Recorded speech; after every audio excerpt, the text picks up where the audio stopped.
and welcome back to another episode of The Geek Takeover. I am your host, Steven, aka The Geek. And today, ladies and gentlemen, we got a long one, and very long one.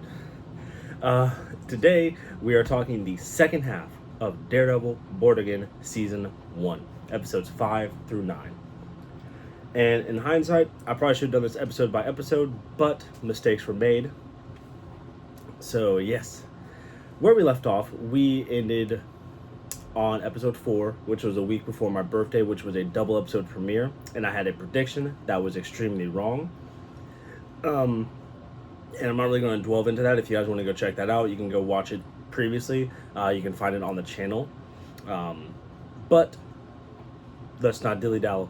Let's get started with this. We're going to start with the pros. We're going to touch on a little bit from each episode, then the cons overall, and then the takeaways, breakout performances, and what's next, and then the rating.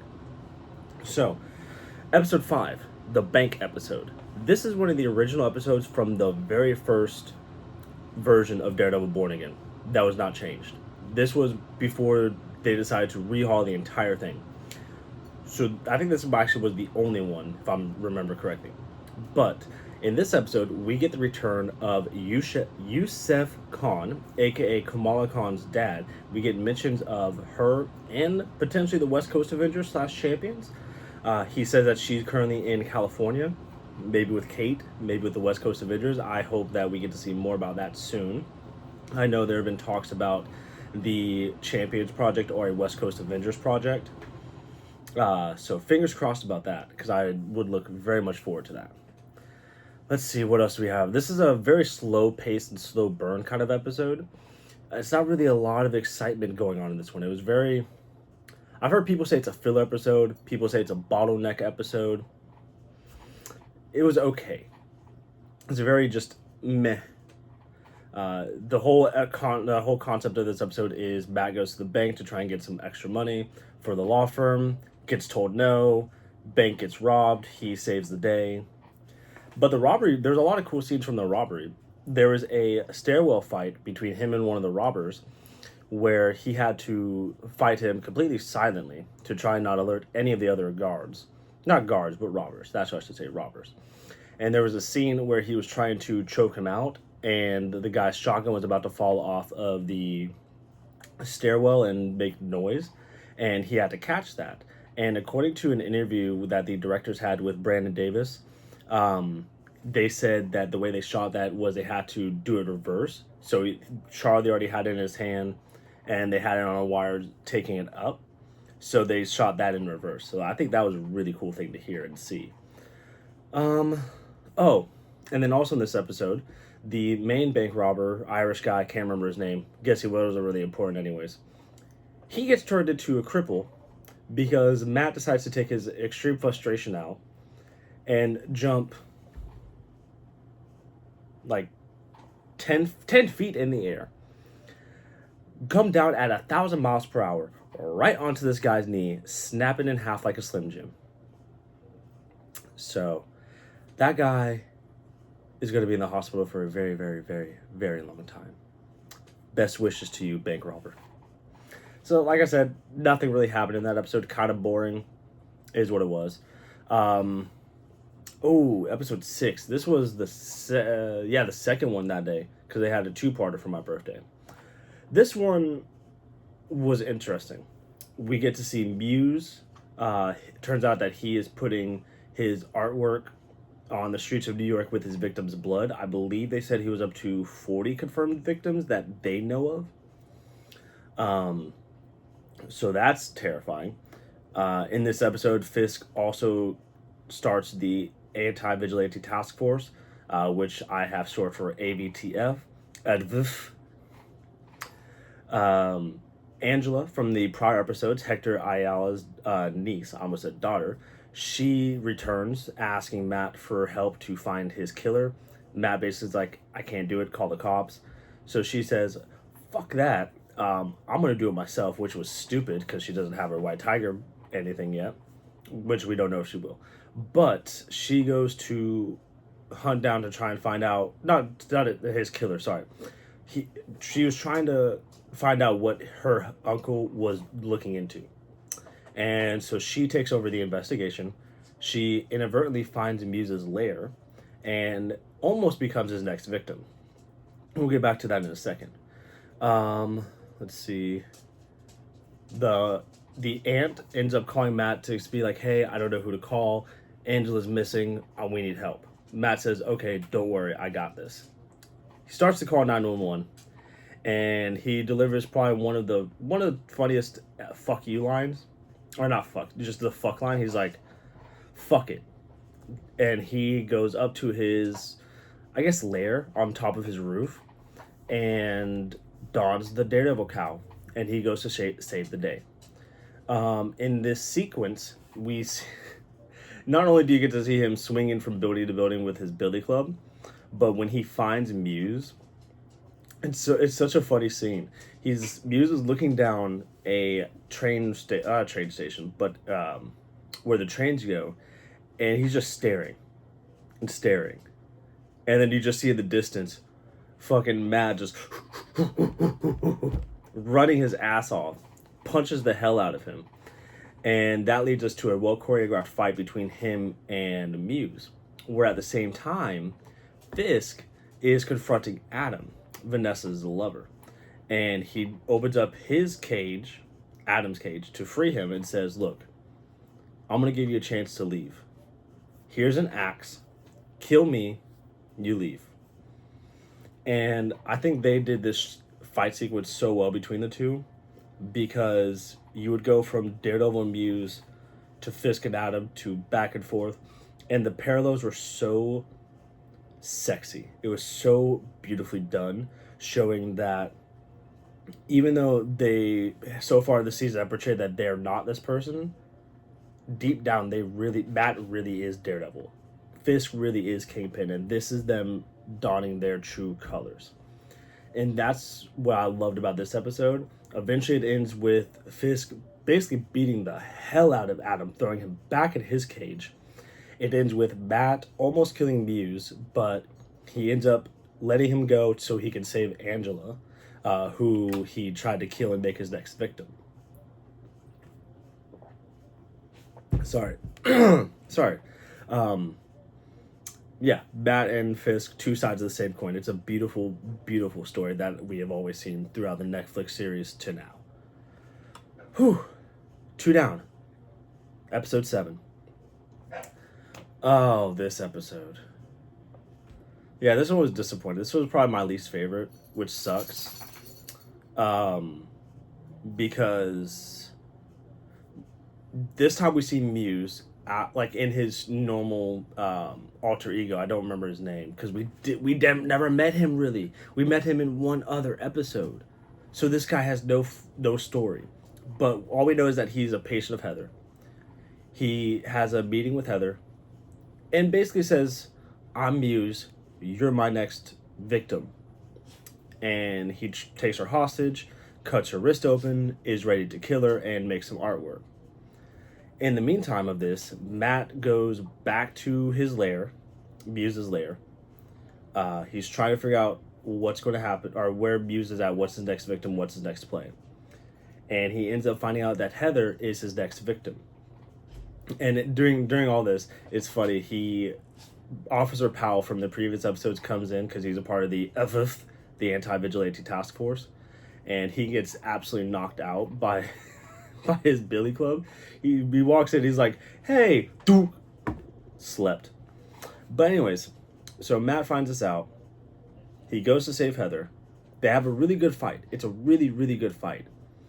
Matt destroys his shoulder by shooting his billy club, or not grappling hook, through his shoulder. It was so brutal. And I almost think that Muse is going to get away. Because I'm like, there's no way that he's not going to be around longer. And then Heather decides to take Muse's gun? I think it was Muse's gun. I think he had a gun. Takes his gun and double pumps him. And kills Muse. And that's the end of that story. To me, it was disappointing. It was a letdown. I really thought that Muse looked terrifying. He could have been a really good villain. is what it is. Eventually, Fisk and the Anti-Vigilante Task Force are on scene. They see Muse is dead, and they know Daredevil was involved somehow.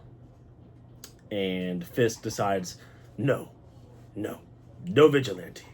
You guys did this. Take the credit. And so they have a press conference. They say the Vigilante Task Force took care of Muse. That pretty much summed up that episode. That was the end of that one. Like I said, not my favorite. It was okay. Episode 8. This one though might have been my favorite. So in this episode, we get a lot. We get cracks between Heather and Matt. We get Vanessa and Fisk reconciling their marriage. We get Fisk inviting Heather and Matt to their gala. We have Vanessa finding out that Adam is in Fisk's basement and killing him, which that was crazy. We get the return of Bullseye. So that's a lot. Let's just kind of sum this down. So, like I said, Vanessa kills Vanessa kills Adam. There's that. And then Poindexter wants to talk to Matt in the prison. And in this prison scene, he basically tells him, let me out of here, and I will tell you who hired me to kill Foggy. Because Poindexter was moved to Gen Pop to try and get him silenced. The somebody, which can't guess who, does not want him to talk very much. And it's okay because Matt kind of helps him not talk, because eventually he gets pissed off at Poindexter, doesn't let him out, proceeds to bash his head into the table extremely hard multiple times, and leaves. Poindexter has to go get stitches. And after he's done getting stitches, he pops out his tooth that Matt may have loosened up, maybe not. He takes his tooth, proceeds to kill the 2 guards and the dentist. The 2 guards and the surgeon, doctor, not surgeon, and escapes prison, that was a great sequence. He just smiles, spits his tooth, proceeds to wreck house. It was awesome. Loved it. We'll get to him in a little bit. But in the meantime, while Kingpin, Vanessa, Heather, and Matt are at the gala, Matt finds out Vanessa killed Foggy, or had Foggy killed.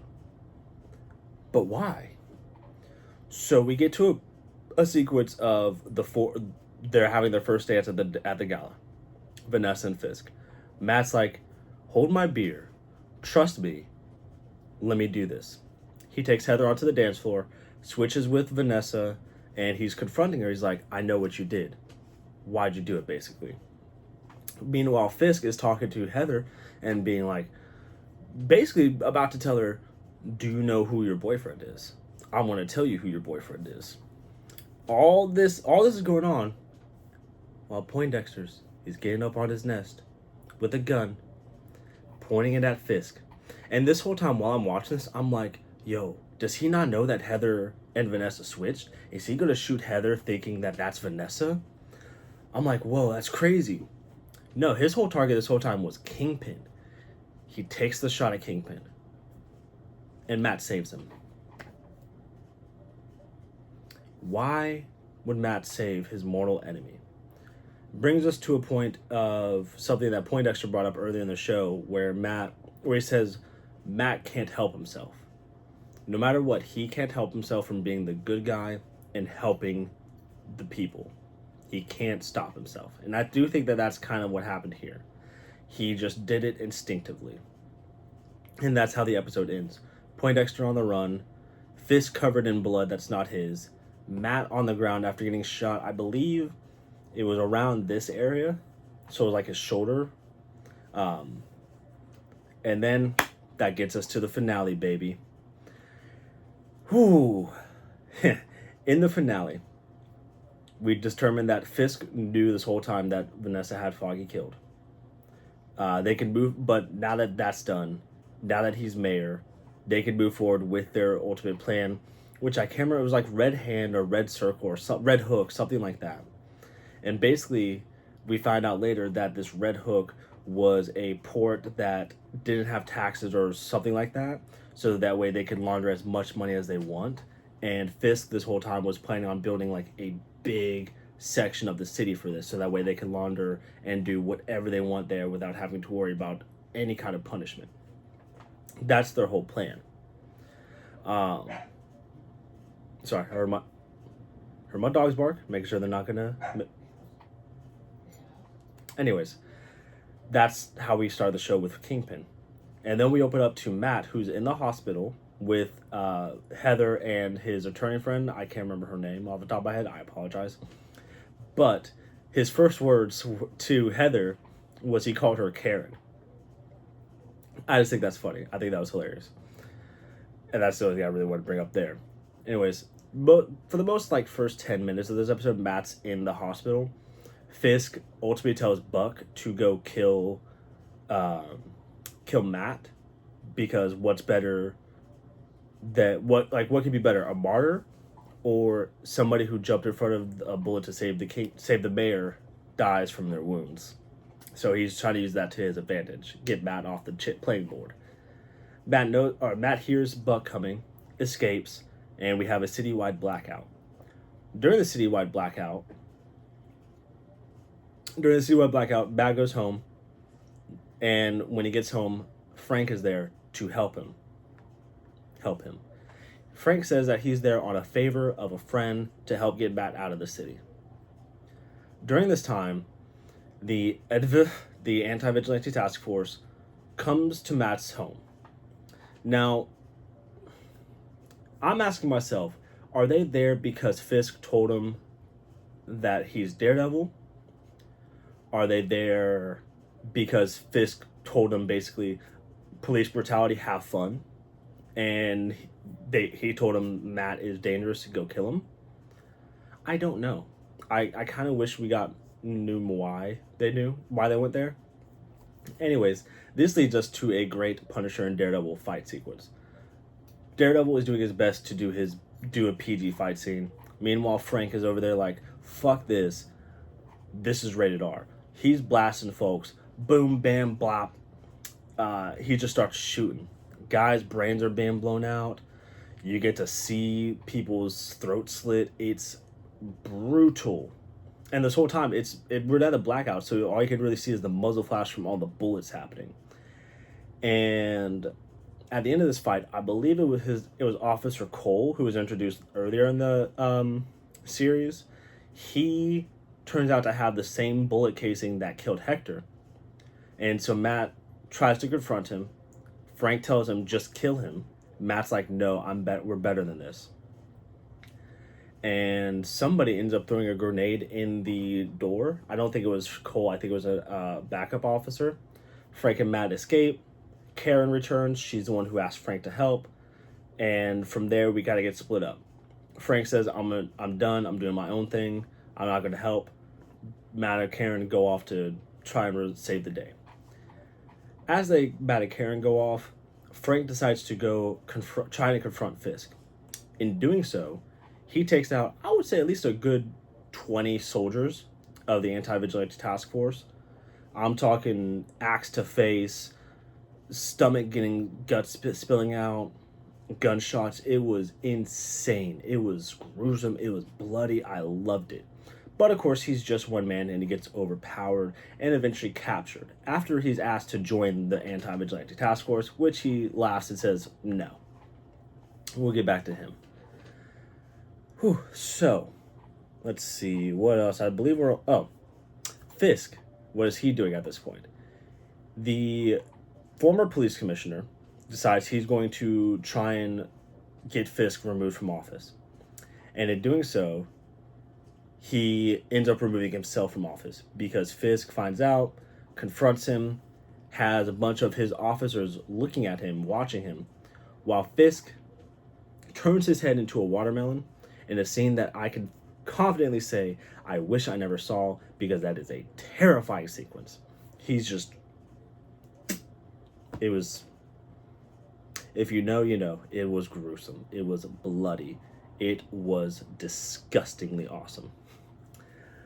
Let's let's see, Matt and Karen, they end up going to the Red Hook facility. They see they're outnumbered. Matt says, we need an army. They leave. This episode ends with the villains winning. Kingpin and Vanessa are having dinner. You have, why can't I think of his name? Tony Dalton, Swordsmaster from Hawkeye. He's captured. Frank is captured. Bullseye's on the run. Daredevil forms a team, which is in the Defenders. It's a bunch of who are yous, which hopefully in season 2 we'll get an actual team, which I'll get to that in just a second. But that's how the season ends. Villains win. Bullseye on the run. Frank captured. Matt back to the wall. What a season. Loved it. Loved it. Couple episodes I could have done without. A couple episodes I could have done maybe with more, but I loved it. Now for what things I didn't love. The cons. I only have a couple. One, Muse. I thought I was going to love Muse. Turns out I didn't. I think they just didn't do the character good. It felt wasted, in my opinion. He could have had more character development, and it sucks. That's just me. I'm picky. Poindexter, when he got moved to Gen Pop, I really thought we were going to get like a Frank in prison scene from Daredevil, from the Netflix series, but we didn't. And it kind of felt a little underwhelming because Poindexter, he's kind of scary. I would have loved to have seen him in Gen Pop. Plus, he was a former agent. Like, people probably wanted him dead. We could have had some good scenes. Jerry, the cop from episode 1 that found out that Matt was Daredevil and that was kind of by his side, he was boring. He didn't really do anything for the story. Like, the most important thing he did was drive the witness to the courtroom. You cannot tell me he did anything else that mattered in that episode or in that series. And then the last thing. Well, 2 last things. One, when Matt said we needed an army, and then it turns out it's just a bunch of normal, average Joes, that kind of was underwhelming. But the directors did say in another interview with Brandon Davis that Matt, like, the hero's lost. We don't want him to turn around and have, like, Spider-Man, Luke Cage, and all these other heroes just to... they wanted it to feel like he lost and he needed to seem like he was defeated. That's basically what that was about. And here's my con about you. Not about you, but you guys. You guys are awesome. But MCU fans. When Captain America Brave New World came out, everybody complained about the reshoots. Everybody. To the point where it almost ruined the movie experience for a lot of people. But they completely redid Daredevil Born Again. Completely rehauled it. Where are the people complaining? Can't be seen. And I don't have a problem with it because I love both products. Where's the double standard?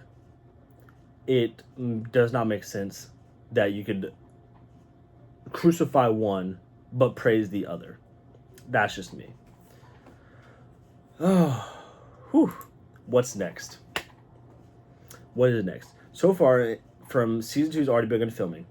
We've seen set photos of Matt and Karen on the run. Not wanted posters, but missing posters from Matt. Maybe it's from Heather because she's a part of King's cabinet now, so maybe she's trying to find him. We also see that Matt gets a new suit, full black, double D on the chest. He's fighting Bullseye. We also know that Punisher is getting a special presentation. What all that means is, I believe, season 2, Matt's going to somehow get a new costume, probably maybe from the guy from She-Hulk. Maybe we'll see She-Hulk, don't know. But I believe we're going to end up seeing Matt form his own like little Defenders team again. I do believe we're going to see the return of Christian Ritter as Jessica Jones. I don't think we're getting Luke Cage or Iron Fist. I think we'll get Colleen, maybe. We'll get Echo. And I would like to say She-Hulk. I think those are good characters. I'm fairly confident saying that they'll be here. I would like to see them. And Punisher, of course. but I believe Punisher's story is going to pick up from him escaping prison from the post-credit scene of the episode. I think that's where his special presentation is going to kick off. But we will find out in March of 2026. Yes, 2026. Whew. Takeaways. They really pushed the boundaries for this. I think they really wanted to see how far they could push the mature rating. And I think with now this being said, the future stuff for like Moon Knight, Punisher, Blade, Midnight Suns, Ghost Rider, all this stuff, I think is in very good hands. I'm very excited to see what they would do whenever they get to characters like that. Also, I think they really are just showing that Charlie Cox is the definitive Daredevil. Bro's Daredevil in Spider-Man Friendly Neighborhood. Probably going to be voice Daredevil in Marvel Rivals. Who knows? Breakout performances. I mean, obviously Charlie Cox did great. Vincent D'Onofrio, great. John Berthal in his 2 episodes, great. Wilson Berthal, Poindexter, great. I don't really have any complaints. Their performances speak for themselves. We see them in Netflix. We see it now. I got nothing. They speak for themselves. And now for the rating. Originally, as soon as I finished the finale, I gave this a 9.2 out of 10. I've had some time to think about this. I think it's probably the best Disney Plus show like made. My favorite is still Falcon and Winter Soldier. That's just my personal favorite. But I do think Daredevil and Loki are the 2 best shows that they've made for Marvel. So I think it's fair to give it I'm going to bump it down from a 9.5 to a 9.2 out of 10. I think that's a fair assessment. And that, ladies and gentlemen, is my Daredevil Born Again Season 2 second half recap. Thank you so much for sitting here and watching me for this very long video. I have now come to the realization that videos like this, I got to go episode by episode. The only exception is because I want to try and do it 1 episode a week, is Last of Us. This week is Daredevil. Next week's going to be Last of Us episode 1 and 2 breakdown. And then Andor, I'll probably wait till maybe the season's over with. You know, like I said, movie reviews, Sinners, hopefully will be coming soon.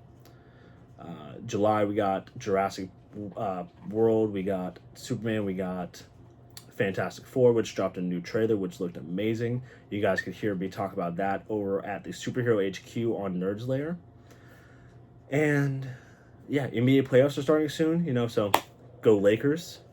And that is my video for you guys today. Thank you so much for sticking around and watching. I hope you guys enjoyed the video. If you did, please make sure to show your support by hitting that thumbs up, subscribing, sharing with your friends, comment what you want to see next. And until the next video, peace out, guys. You guys have a good one. Take care.